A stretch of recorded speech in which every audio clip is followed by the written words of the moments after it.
Bonjour à tous et bienvenue à la troisième séance de l'édition spéciale de No Talks 2023 en direct du Salon du Livre d'Abu Dhabi.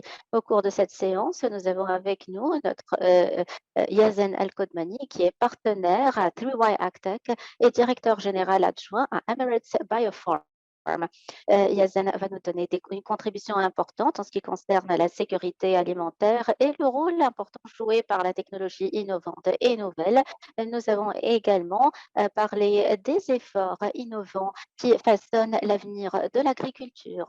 Avant de commencer avec vous, Yazen, avec votre présentation, j'encourage le public à interagir activement avec nous à travers la section Q&A et à poser des questions et à présenter des commentaires, à s'engager avec notre orateur. À vous, Yazen. Merci de m'avoir invité. D'habitude, avant de parler de solutions, notamment en ce qui concerne les défis de la sécurité alimentaire et donc les solutions technologiques et la durabilité, j'aime normalement parler de l'histoire agricole des Émirats arabes unis et du rôle que nous jouons en tant qu'entité. Je commence normalement avec cette citation: «Donnez-moi de l'agriculture et je vous donnerai une civilisation», une citation très connue du fondateur des Émirats arabes unis, son Altesse Cheikh Zayed Ben Sultan Al Nahyan, qui croit en l'agriculture en tant qu'outil de civilisation et de sécurité alimentaire. En 1971, Cheikh Zayed a été élu officiellement en tant que président des Émirats arabes unis et il a immédiatement mis en place son agenda agricole. Heu, donc 1 an plus tard, en 1972, il a créé la ferme expérimentale de Maziad, dont le rôle consistait à développer la technologie qui rendrait possible de créer des fermes dans le désert et d'explorer les cultures, heu, potentielles. Yahya Al-Qodmani, en 1976, a rejoint en fait cette ferme expérimentale de Maziad et vous pouvez voir en fait, le désert où sont cultivées de nombreuses cultures, dont le melon, les tomates, et cetera. Et Cheikh Zayed a établi la ferme de blé de Aloha, qui était la première ferme aux Émirats arabes unis à la fin des années 1970. Et mon père a rejoint ce projet en tant que directeur, évidemment, ou chef de projet. En fait, ce projet est cherché à cultiver du blé dans le désert et cela a connu un vrai succès, mais il recherchait la durabilité. Donc il fallait assurer les ressources, en eau et également la terre. Donc il fallait apporter la terre de l'étranger et également l'eau dans le désert et ces ressources s'épuisaient très vite. Plus tard, Cheikh Zayed a poursuivi son parcours en promouvant l'agriculture en tant que secteur important aux Émirats arabes unis, jusqu'à ce que nous avons aujourd'hui 30 000 fermes qui, opèrent et qui travaillent dans le pays. Malheureusement, la plupart des intrants, notamment en ce qui concerne, heu, les,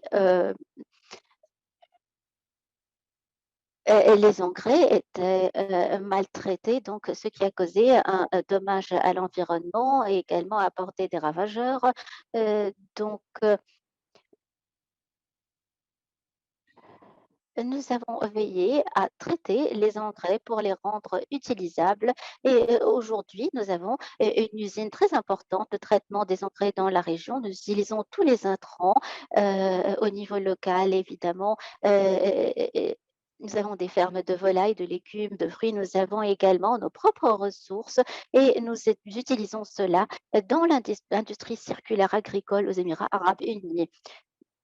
Voilà, c'est la section relative à l'histoire et maintenant je passe au défi. 80 de la nourriture est importée aux Émirats arabes unis, c'est ce que nous entendons souvent. Automatiquement, nous supposons que nous ne produisons pas de nourriture. Donc, une des raisons pour lesquelles nous importons, c'est le coût. Donc, indépendamment de si nous sommes capables de produire les concombres, les tomates, les volailles ou les œufs dont nous avons besoin, nous ne pouvons pas faire la compétition, la concurrence en matière de coût. Mais évidemment, nous avons une politique de commerce entre l'Est, l'Ouest, l'Afrique, l'Asie et donc beaucoup de produits arrivent aux Émirats arabes unis et beaucoup de produits sont subventionnés dans le monde. Et donc, lorsque les produits arrivent chez nous et nous ne pouvons pas faire la compétition au niveau du coût, c'est ce qui nous amène à importer. De même, nous avons la mondialisation. Donc, deuxième facteur, la mondialisation. Aujourd'hui, aux Émirats arabes unis, il y a des centaines et des centaines de nationalités avec des gens qui apportent des produits des Philippines, de l'Espagne, du Liban. Donc, tous ces citoyens voudraient des produits de leur pays et nous retrouvons ces produits dans les supermarchés, indépendamment du volume de tomates que nous cultivons. Les cultures étrangères ont toujours leur place sur sur nos étagères. De même, nous constatons que, par exemple, nous pourquoi, par exemple, nos maisons sont, similaires, nos maisons et nos habitations ne sont pas similaires partout dans le monde et donc un menu durable n'est pas le terme générique, mais cela dépend en fait de là où nous nous retrouvons et donc notre menu ici doit être, très diversifié comme c'est le cas partout et cela pose des défis parce que pour assurer la sécurité alimentaire, cela voudra dire que nous voulons cultiver ces cultures plutôt que d'autres que nous pouvons produire de manière durable dans nos pays. J'ai voulu dire cela pour encourager les gens à réfléchir sur ces défis avant de réfléchir à la technologie dont nous avons besoin et également la sécurité alimentaire que nous voulons réaliser. Voici donc BioFerp et ce que nous faisons. Nous croyons en l'agriculture organique, durable et qui est cultivée dans les serres et également dans des productions en champs ouverts. Nous avons un bon climat pendant 6 mois de l'année et nous avons des espaces assez grand. Nous parlons de la terre, de biodiversité, également de la production. Nous avons également l'écotourisme et nous recevons des milliers d'invités par semaine pour leur montrer ce que peut être un menu local traditionnel. Et donc, le restaurant sert des plats végétariens. Donc, par exemple, si nous n'avons pas de brocoli, nous ne servons pas de brocoli. Cela dépend de notre production. Heu, heu, donc nous essayons de montrer ce qu'un menu durable, à quoi un menu durable peut ressembler dans un pays comme le nôtre. Évidemment, les gens apprécient cela et changent, d'avis lorsqu'ils viennent ici, lorsqu'ils sont, en mesure, par exemple, de récolter les produits par eux-mêmes avec les enfants, au sein de la ferme.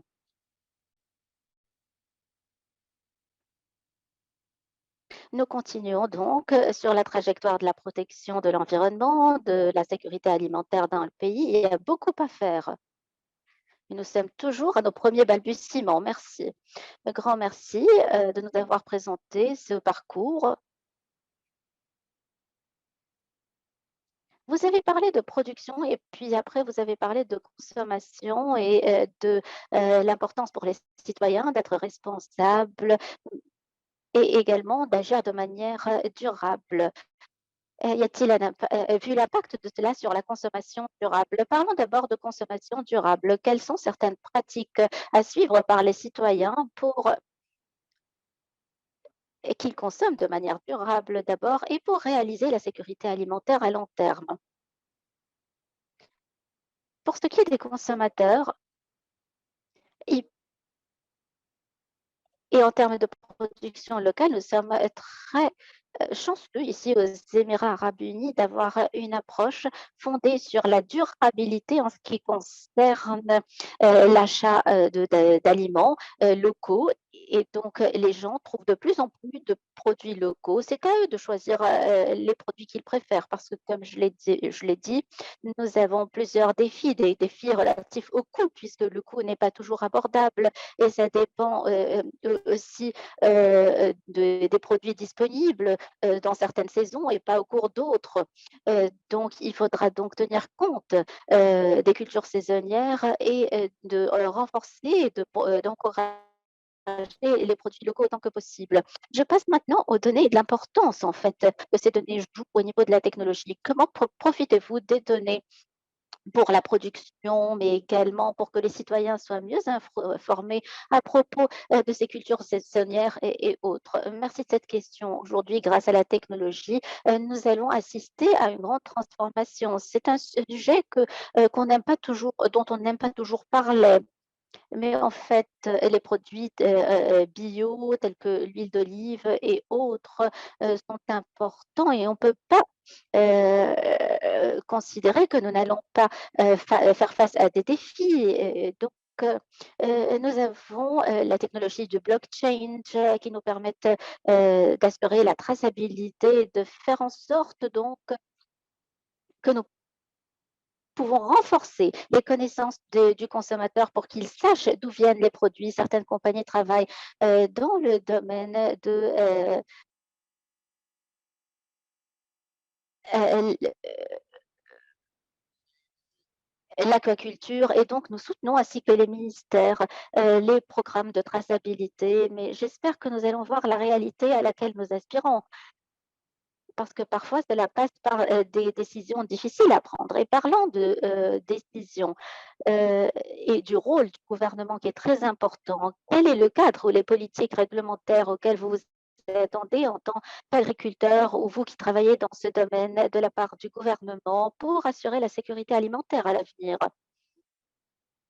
Nous sommes, très chanceux de vivre dans un pays où, nous avons un ministre ou une ministre de la sécurité alimentaire, c'est son excellence Mariam Merry qui est en fait ministre également, heu, du changement climatique et de l'environnement et donc, elle soutient fermement la sécurité alimentaire. Nous avons également un dialogue en matière de sécurité alimentaire, au sein des Émirats arabes unis et la plupart des municipalités et des entités gouvernementales s'efforcent de faire partie de ce programme.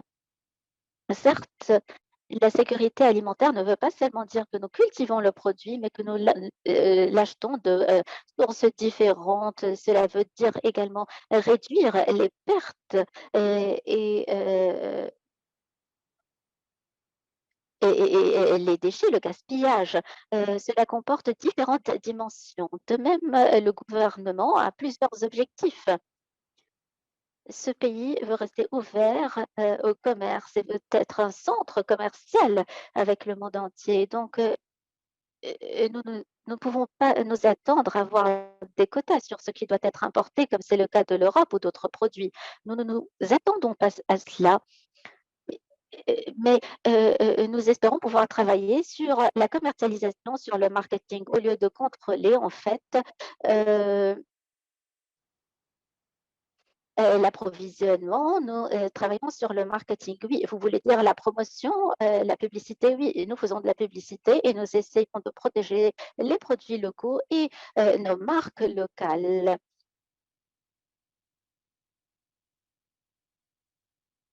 Pourquoi, par exemple, n'avons-nous pas un menu signé petit déjeuner ou dîner, émirati qui, par exemple, contient des produits, des huîtres, des poissons, des, dattes, produits localement et incorporés dans ces menus. Bah, ce serait une idée géniale. Parfait. 2 questions du public. D'abord, nous constatons que les agriculteurs qui font partie, du marché, ont du mal à passer d'un pays à l'autre et de faire passer leurs produits d'un pays à l'autre. Question de Raouf qui demande: «Que pouvons-nous faire pour encourager les agriculteurs à passer d'un pays à l'autre, peut-être pour, gagner les meilleures pratiques et pour profiter, des engrais, de l'eau disponible?» C'est l'un des principaux défis, notamment ici. Parlons de AgTech. AgTech, heu et les autres startups passe par des accélérateurs. Les accélérateurs, aujourd'hui, reposent sur la technologie du commerce électronique, e-commerce. Les accélérateurs agricoles sont une chose différente. Ils ont besoin d'eau, de terre, d'entrants et nous ne pouvons pas utiliser les accélérateurs traditionnels. Aux Émirats arabes unis, nous avons, une vallée technologique, heu, qui va voir le jour et qui permettra à aux compagnies agrotechnologiques, de se développer et de profiter de la recherche et du développement. Nous avons également un parc de recherche et de technologie qui fournit aux gens le soutien dont ils ont besoin. Nous avons également Masdar et Kizab qui s'intéressent de plus en plus à l'agriculture. Nous avons Dapsa également à Abu Dhabi. Autrement dit, l'autorité de la sécurité alimentaire, qui dispose de plusieurs programmes qui soutiennent, les startups.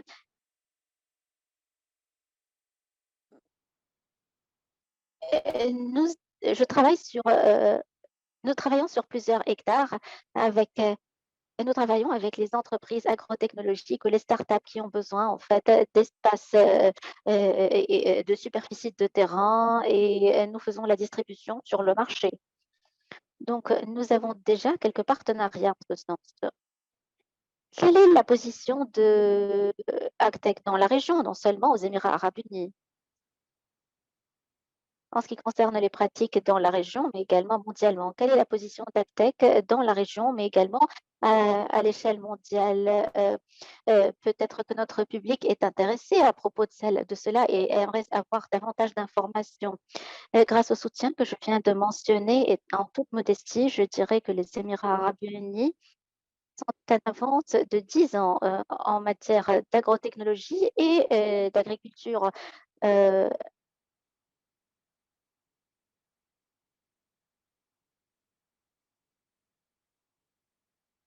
nous travaillons dans, l'élevage de poissons, dans la culture, de champignons et bien d'autres productions qui nous ont permis d'établir des projets. Malheureusement, j'aimerais dire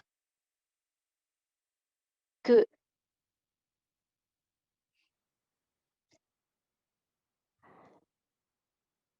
heu, si nous n'avons pas, d'énergie solaire, nous ne pouvons pas utiliser la technologie, fondée sur l'énergie solaire.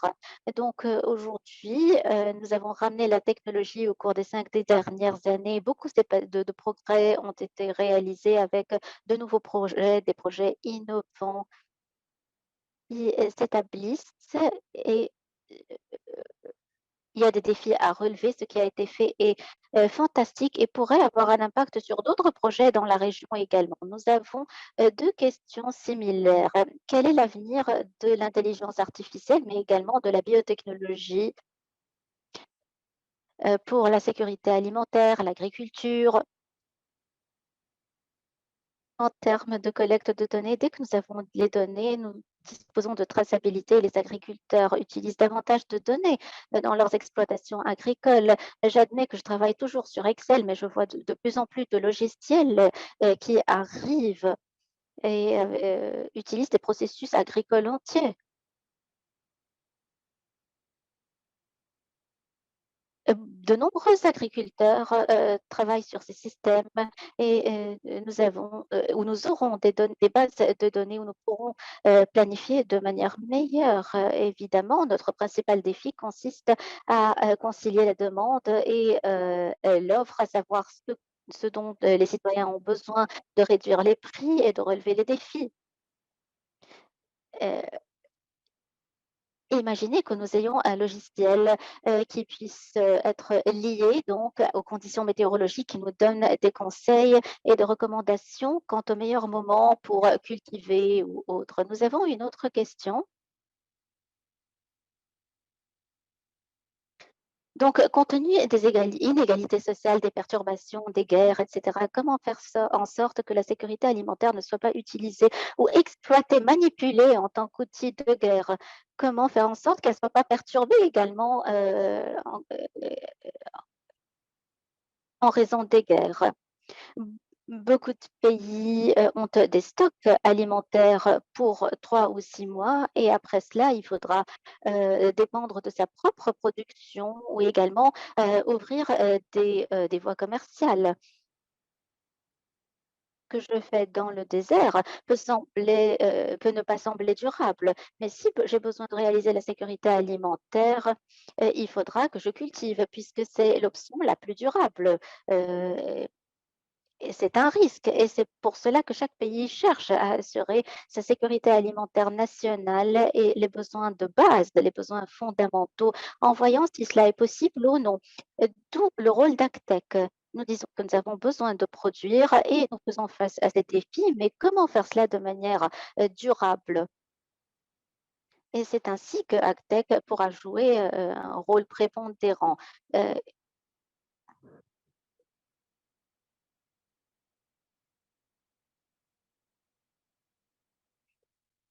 euh, Et évidemment, la culture verticale joue un rôle de plus en plus important aux Émirats arabes unis puisque cela permet, d'épargner de l'eau, mais, il y a également des défis concernant le genre de culture, à, cultiver, également en ce qui concerne l'énergie et également, heu, les dépenses en capital. Il faudra donc revoir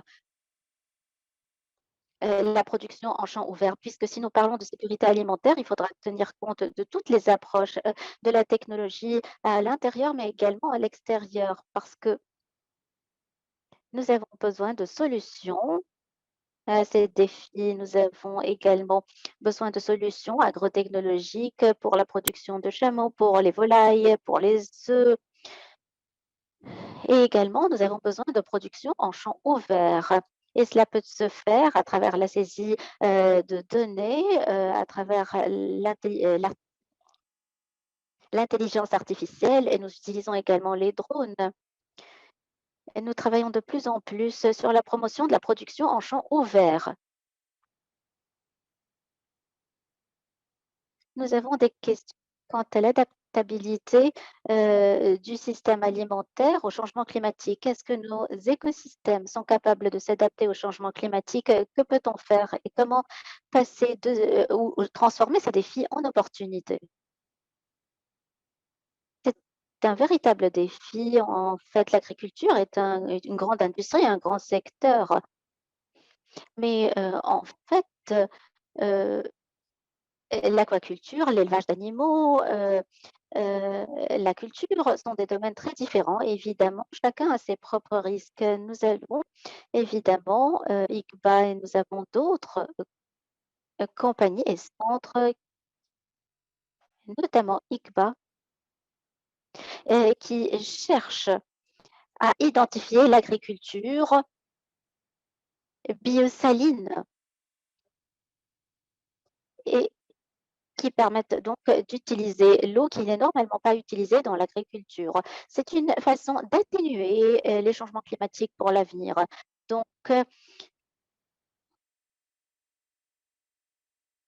nous essayons donc de promouvoir, les cultures capables de pousser dans des milieux, heu, à forte salinité, à salinité élevée.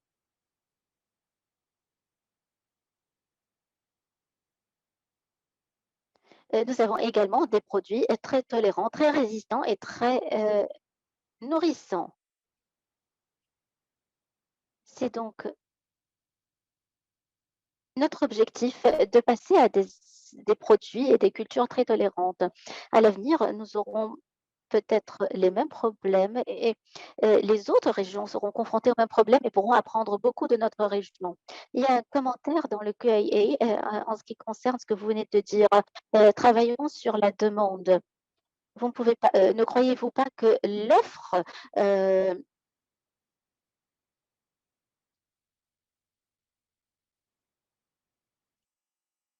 et ce qui entraîne, la demande en nous fondant sur une stratégie, nationale et régionale, ne pouvons-nous pas identifier, les cultures disponibles et donc ne pensez-vous pas, que nous pouvons éviter le problème que vous venez de mentionner, le problème d'insécurité alimentaire et le fait, de la saisonnalité des produits? C'est l'approche en fait, que nous essayons d'adopter et que nous offrons. Mais compte tenu des défis auxquels les agriculteurs et les fermiers sont confrontés, la réalité ne semble pas si simple que nous le pensions. Les gens pensent que si nous ne transportons pas les produits, le coût sera moindre. Euh,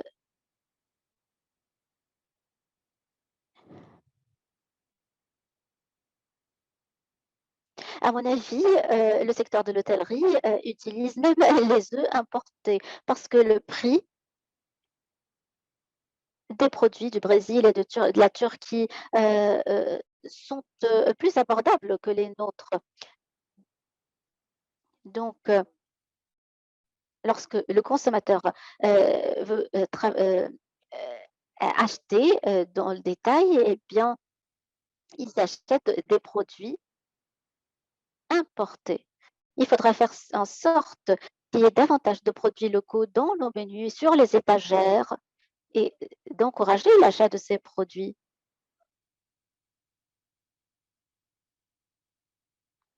Est important.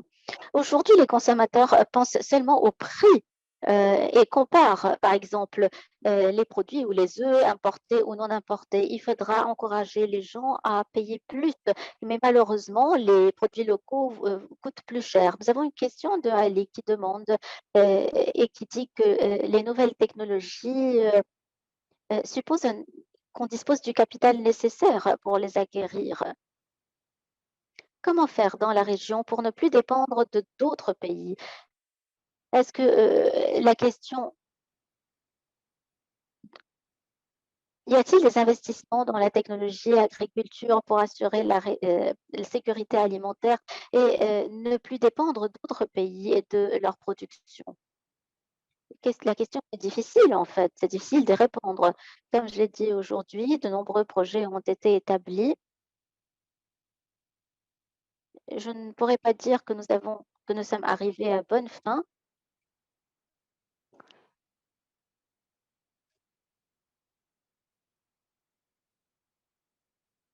C'est merveilleux comme ce pays peut apprendre rapidement et s'adapter. Nous avons perdu l'orateur.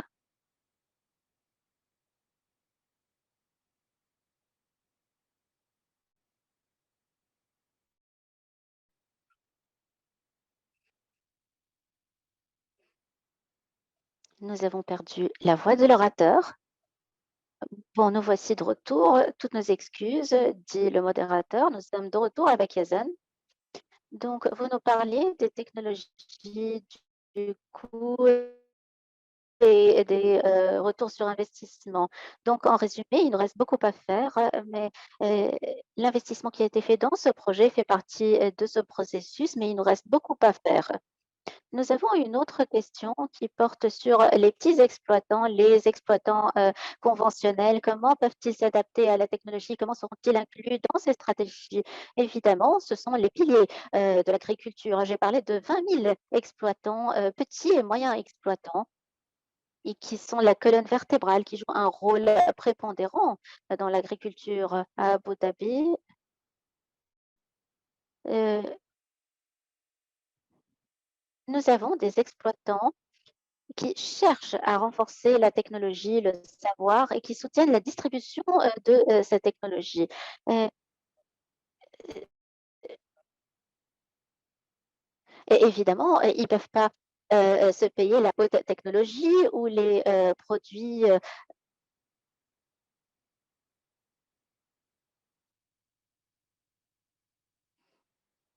à forte consommation de technologie. J'ai pu voir dans certains pays tels que l'Inde, des pays très pauvres, où une entité peut obtenir un certificat bio pour 100 ou 200 exploitants, leur permettant de faire le marketing, de vendre leurs produits, d'avoir accès au marché à l'extérieur. Où il y a une grande demande pour les produits bio. Comme vous constatez, nous voyons de plus en plus de produits bio sur les étagères dans les supermarchés, ce qui n'était pas le cas dans le passé.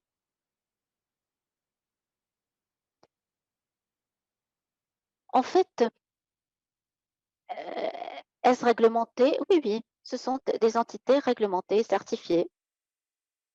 Mais si vous êtes un exploitant conventionnel, cela va vous coûter les yeux de la tête. Mais les fermes rurales traditionnelles trouvent que cela est plus facile de se transformer parce que ils utilisent le fumier pour animaux. Ils ont simplement besoin d'être certifiés, d'être testés. Et lorsque le coût est distribué entre plusieurs fermiers, ils sont capables de réaliser cela. Comme je l'ai dit, nombreux sont nos défis, donc nous avons besoin d'une approche, multiple telle que, heu, une mise à l'échelle de la production en champs ouverts et d'autres solutions, que nous considérons durables et qui permettent aux agriculteurs de réduire leurs prix tout en gardant la qualité. Vous avez parlé de la construction et comment cela est relié à la sécurité alimentaire et à l'agriculture. Y a-t-il des matériels ou des techniques de construction inspirées de la technologie alimentaire qui sont utilisées dans ce domaine? Je ne suis pas expert en fait dans le secteur des champignons. En fait, je sais, heu, que qu'on utilise des emballages, inspirés, du monde de la construction, mais je n'ai pas vu de technologie high-tech, utilisée dans le domaine de l'agriculture et reliée directement au secteur de la, construction. Nous avons une question de Nawal du Maroc. Qui demande à propos des projets que vous avez mentionnés, les investissements sont-ils à court terme, à long terme et comment faire en sorte que ces investissements à court terme soient profitables à long terme? La plupart de ces produits, de ces projets sont de grande portée, même si nous avons, nous ajoutons le mot high au high-tech.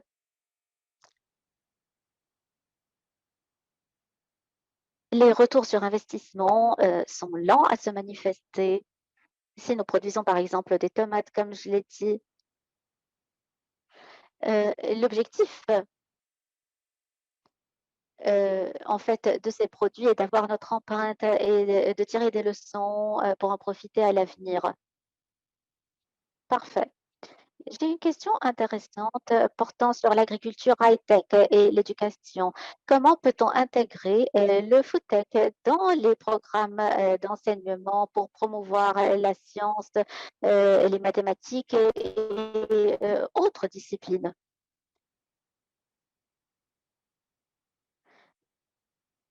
Près de 800 écoles. Nous avons près de 800 écoles, entités gouvernementales et autres, ainsi que des instituts. Mais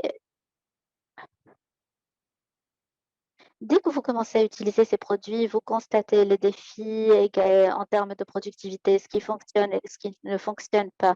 J'ai vu cela déjà se passer dans les écoles, dans les établissements scolaires. Et nous avons, des, milliers d'invités par semaine qui viennent nous visiter, dont la plupart, des, étudiants, des élèves, j'espère que ce que nous faisons les inspire et qu'ils souhaiteront s'intégrer dans, ce secteur à l'avenir. Et une autre question de Rabat. En ce qui concerne le personnel, les gens qui travaillent dans l'agriculture et les compétences, qui leur sont nécessaires pour aller de l'avant et pour, maximiser, les profits agricoles, que peut-on faire pour soutenir, les fermiers, également le travail dans le secteur de l'agriculture? notamment ceux qui travaillent sur le terrain. Comme vous le savez, nous parlons, de formation professionnelle.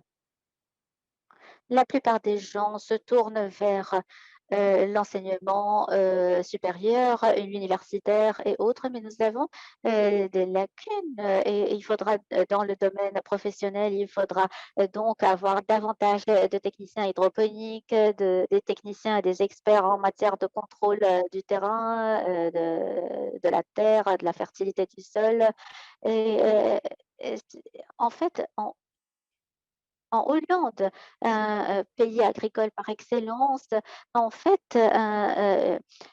une formation en matière agricole, c'est ce qui nous manque et pour être franc avec vous, nous travaillons avec les expatriés qui vivent ici et le système agricole est presque le même pour tous, mais nous souffrons de la saisonnalité des cultures. Mais par contre, nous pouvons profiter des avantages que cela présente et nous pouvons développer cela à l'avenir. Par exemple, en Europe, dans les pays nordiques, ils arrêtent de cultiver en novembre à cause de la saison du gel et ils reprennent en mars. C'est tout le contraire pour nous. Nous, ils arrêtent en novembre, par contre, nous commençons en novembre, nous arrêtons en avril et ils commencent en avril. Donc,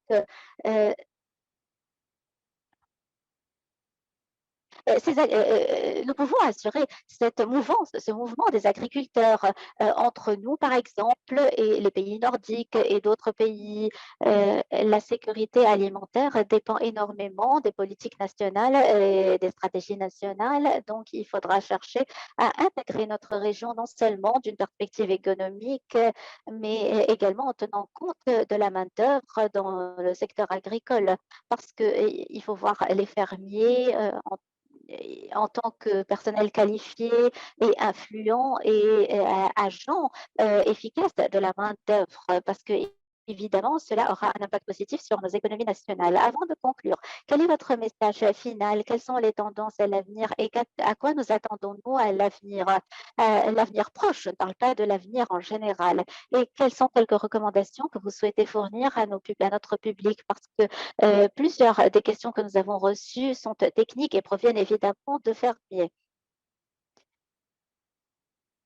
Je pense que qu'il y a une tendance très importante qui porte sur les crédits carbone.